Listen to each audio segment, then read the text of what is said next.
In growing up around the world the way I did, in mostly third world countries, there was that proletariat type of art, you know, with the fists thrust out, with the chains hanging down, and the big faces, and muscles, and tears, and the hammer, and the sickle, and you know, all that influenced me tremendously. And that was before pop art. That was before I discovered pop art. Iconic imagery is trying to draw something to an absolute point, to where it's simple, it's clean, and people just can't hide from it. Even within its simplicity, it can be complicated. It should still be just a point. It should always be a point. And like I said, even if it's not totally understandable, it still makes a point, and people can get it either one way or the other. They still get it.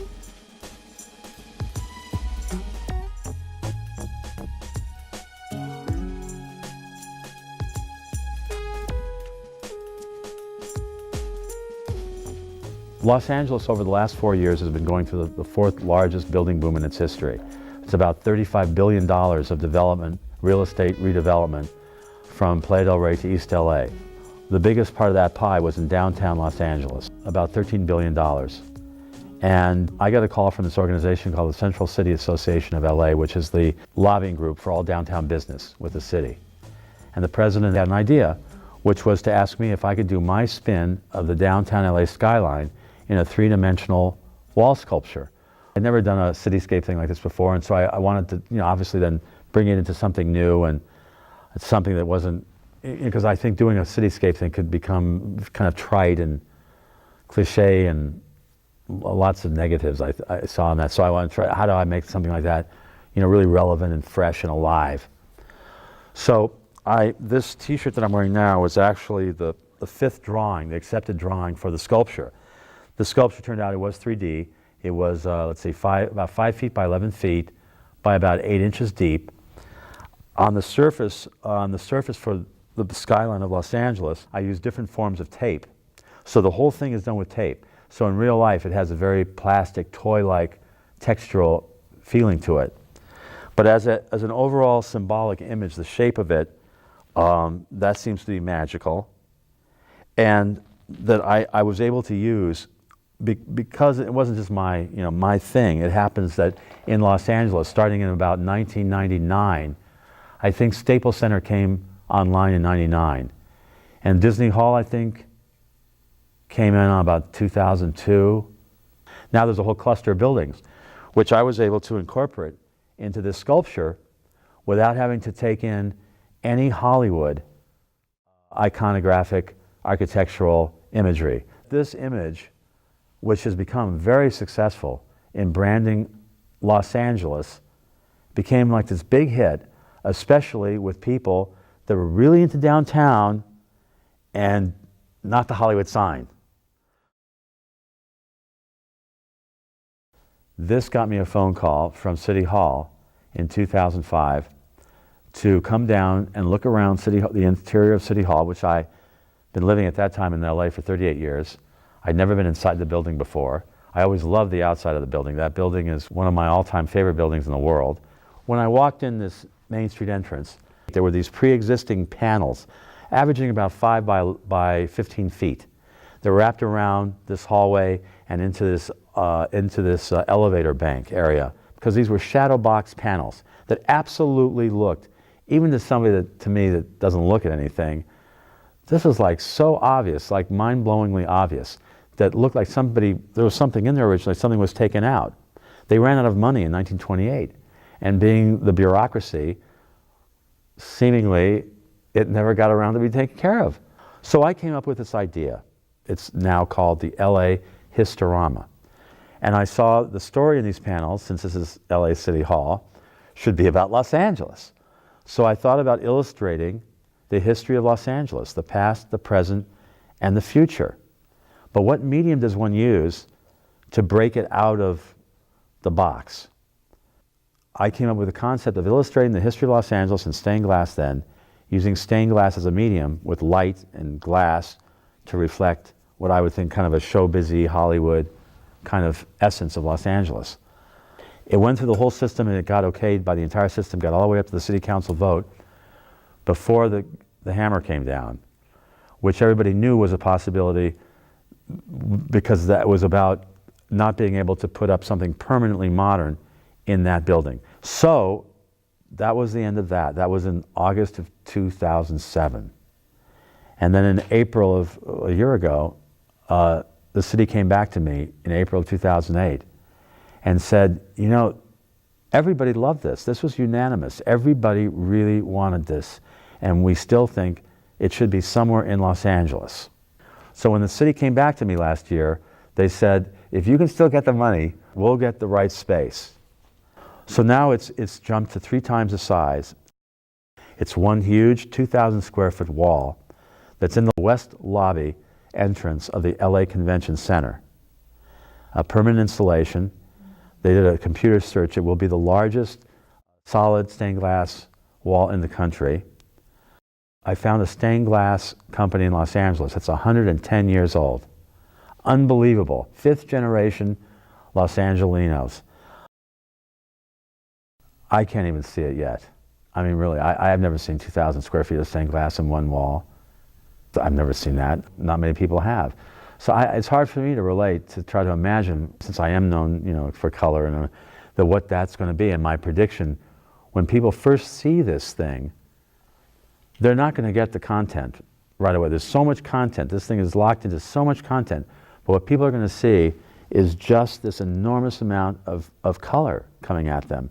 And how that affects people psychologically, because I'm a major believer in first impressions.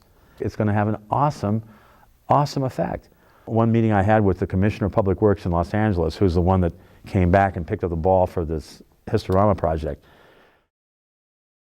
she told me that one of the reasons that she thought that this mural in this location specifically was going to be such a huge success was simply because that medium is as handmade as you can come up with. That's the whole point of stained glass, is its hand-done quality. And it also happens to be a 1,000-year medium, but it's a hand-done thing. My father worked with the State Department, and so the Berlin Wall as some kind of an iconic symbol was always somehow out there for me.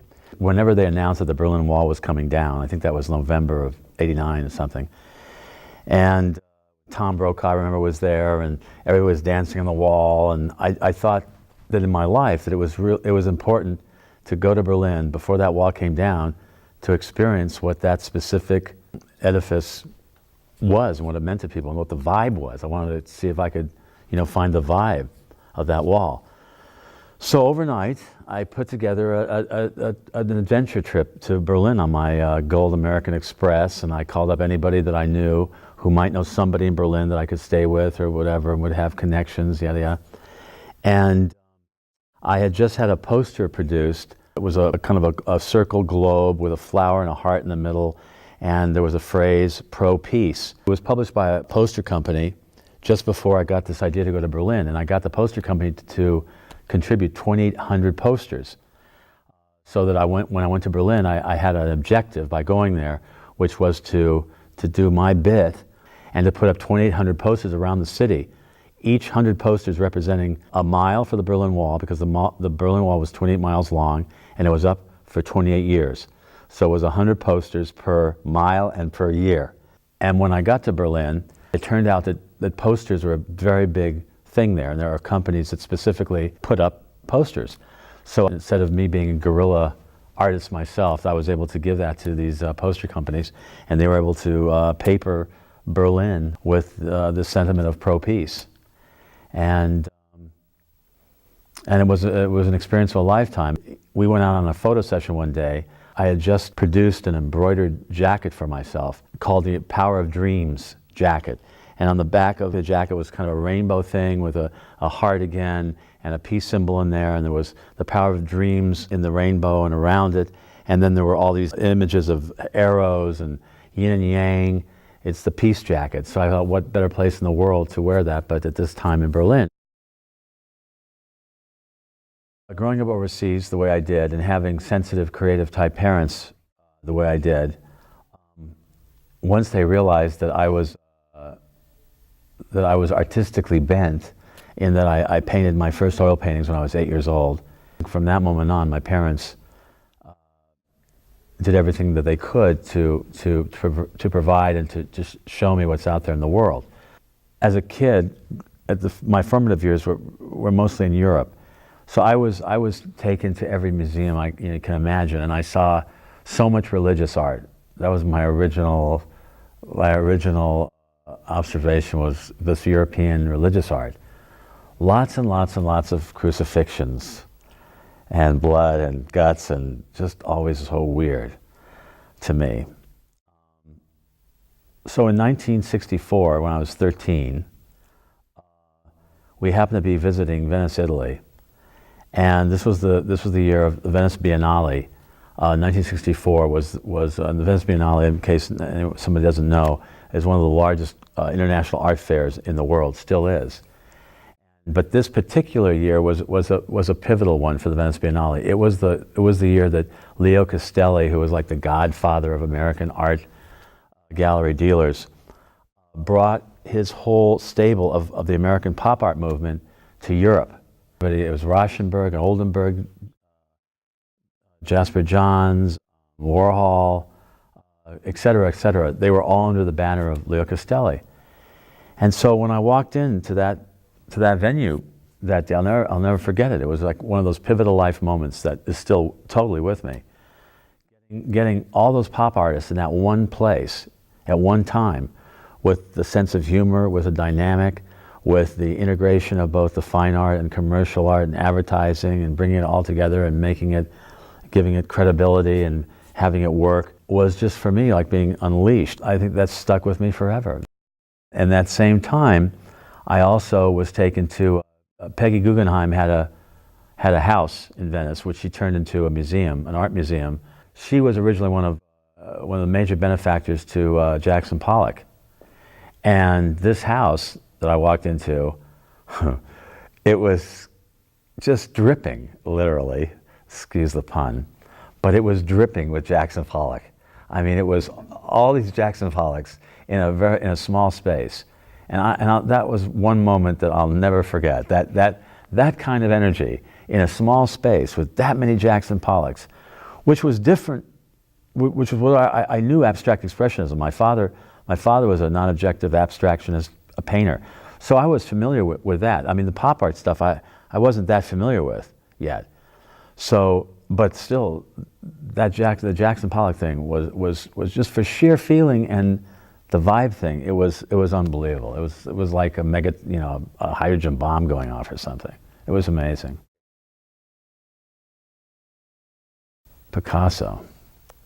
Well, that's a good one. I would say before pop art, before I had that epiphany in Venice in '64 and discovered pop art and Jackson Pollock, even though I knew Franz Klein and de Kooning and I knew those abstract expressionists before that, I knew Picasso before that. I mean, there was a religious painting, the Catholicism, the religious Catholicistic painting. So the first real modern painting, besides my father, that I got attacked by was Picasso. And Matisse, Picasso, Braque, those guys of the early 20th century.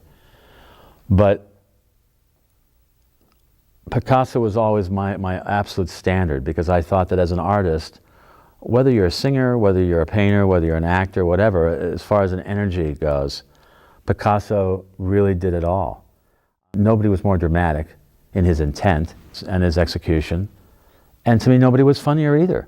That he was able to bridge both funny and drama and comedy and put it all together and synthesize it into his own thing. At the base of it always, though, was a tremendous, tremendous sense of just almost like brutal power. I've always seemed to be attracted more to that kind of maybe brutal power in a way. I don't consider myself to be that subtle of an artist. I seem to go for the the big thrust, you know. And Picasso just meant that to me completely.